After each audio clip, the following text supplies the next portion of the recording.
As most of you know, the Super Bowl is coming up this Sunday, and if you're anything like me, all you really care about is the food, and maybe the commercials. So what I have for you here today is a delicious, healthy, low-fat, and easy-to-make queso dip that is sure to please your guests. What we're going to start off with for ingredients is a large squash. I have a 3-pound kabocha squash because it's supposed to bring 3 cups of squash to the recipe. We have sun-dried tomato slices. These ones are smoked and not kept in oil, so they're much healthier for you. Dijon mustard, turmeric, smoked paprika, dried cilantro, salt and pepper.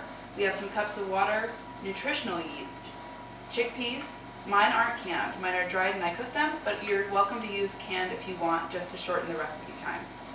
We have a lemon, cloves of garlic, a red pepper, and a green jalapeno. I'm going to use a high-speed blender for this recipe, but you're more than welcome to use a food processor. What you'll also need is a shallow baking dish, a very sharp knife to cut the squash, a fork, and a spoon to scoop out the seeds. So for the squash, you're going to cut off the stem. This one's a little hard, so you might need a little bit of effort. Please be careful.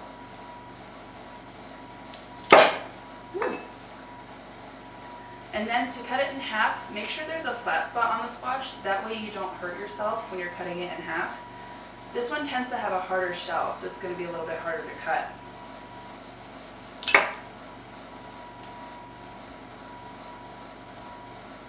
I'm going to cut it in the widest part of the squash, that way it bakes more evenly and you don't end up burning it.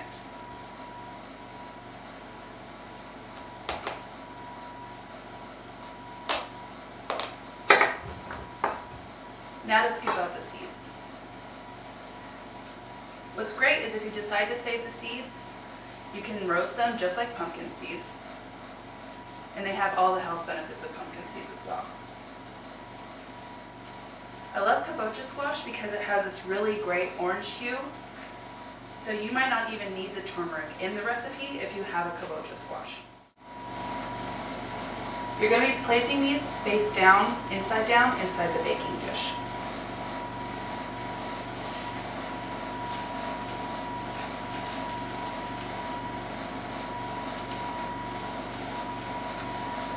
And another great thing about squash is that it's very high in vitamin A and potassium, as well as fiber, and it's very low in fat, obviously.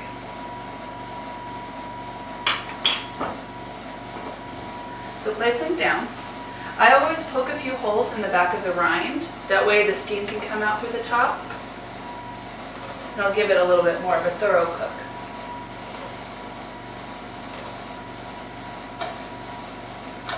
And then also to prevent drying out and burning so that it's easier to scoop out the squash, you're going to pour about 1/4 inch of water into the bottom of the baking dish. I have already preheated my oven to 375, so we're going to go ahead and put the squash in right now.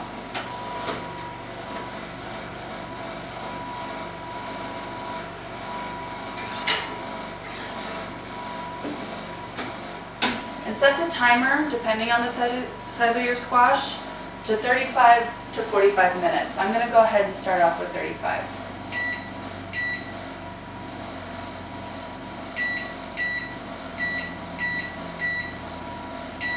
And to test out the squash to see if it's done, poke it a little bit with the fork to see if it's tender. And now that it's in the oven, you can take time to prep the rest of your ingredients. Now that the squash is baked, I've allowed it to cool for about 10 minutes. That way it's still cool enough to touch, but it's warm so you can scoop it out more easily.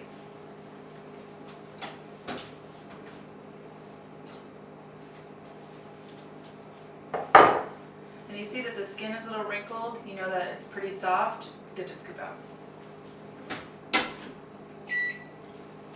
We're going to measure out 3 cups of the squash, so I have a 1 cup measuring cup right here, so we can just pour it right into the blender. That way it's at the bottom, the blender doesn't have to work too hard through the soft pulp. And what's important about fully roasting this squash is that if it's still a little hard and rigid, the texture is going to be a little fibrous. It's not going to be as smooth as you want it to be.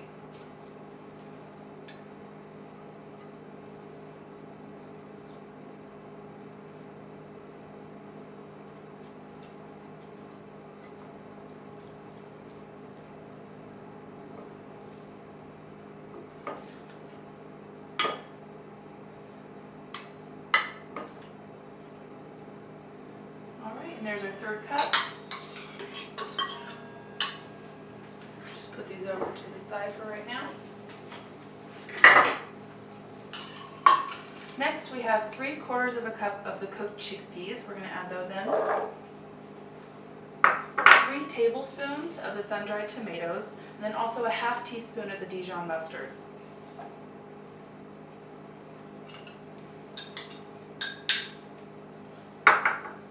We have 6 tablespoons of nutritional yeast for that good savory flavor. And then here we have 1/2 teaspoon of dried cilantro, a 1/2 teaspoon of the turmeric, and a 1/4 teaspoon of the smoked paprika. You don't want to add too much of the smoked paprika in at first because it's a pretty strong flavor. So maybe taste it as you go, see if you want to add a little bit more and adjust it to your liking. We have 3 cloves of garlic here for you. If you don't like garlic so much, you might want to take it down a notch. I like garlic a lot, so just adjust it to your liking. And then a tablespoon of lemon juice.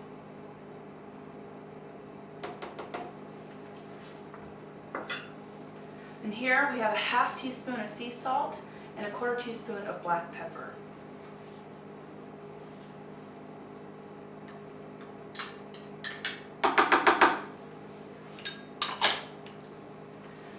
Here we have 2 tablespoons. One is the green jalapeno and the other is a pretty hot red pepper. We're not going to add these in just yet because we don't want the spice to be overpowering. It's better to stir them in after you're done blending.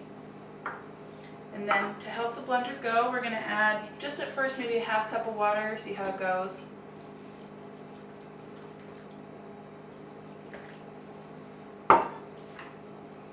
And then, if it's having a hard time, you just add a little bit more as you go.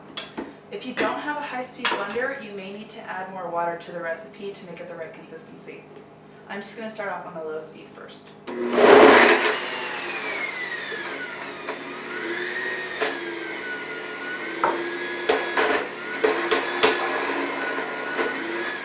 may need to just mix it up. The squash may have a little blocked it. Oh, see, just an air bubble.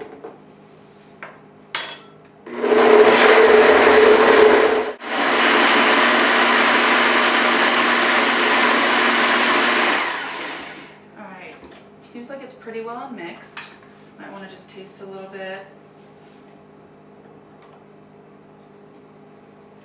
Ooh, that's good. And the peppers aren't even in it yet. So what you can do now is either stir in the peppers in the blender, which I'm going to do. I'm not going to pulse it or anything. I don't want the peppers to really break apart. I want them to add texture to this dip.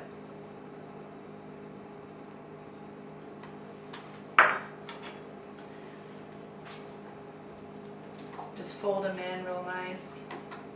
And you see this is a pretty large quantity, so it's good for refilling. You might want to just keep some in your fridge, let the flavors melt, and then once you're ready to bring it out for the party, just cook it in the stove a little bit just to warm it up. And you can serve this with either chips, raw veggies like I have set up over here.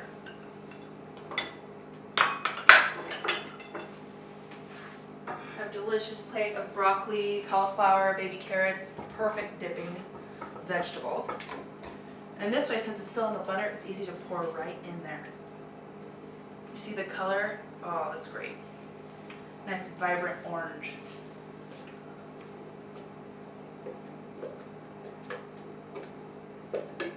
And of course, I mean, if you need to, add a little bit more salt or pepper just to your taste, however you like it. Then go ahead and serve it like this and enjoy.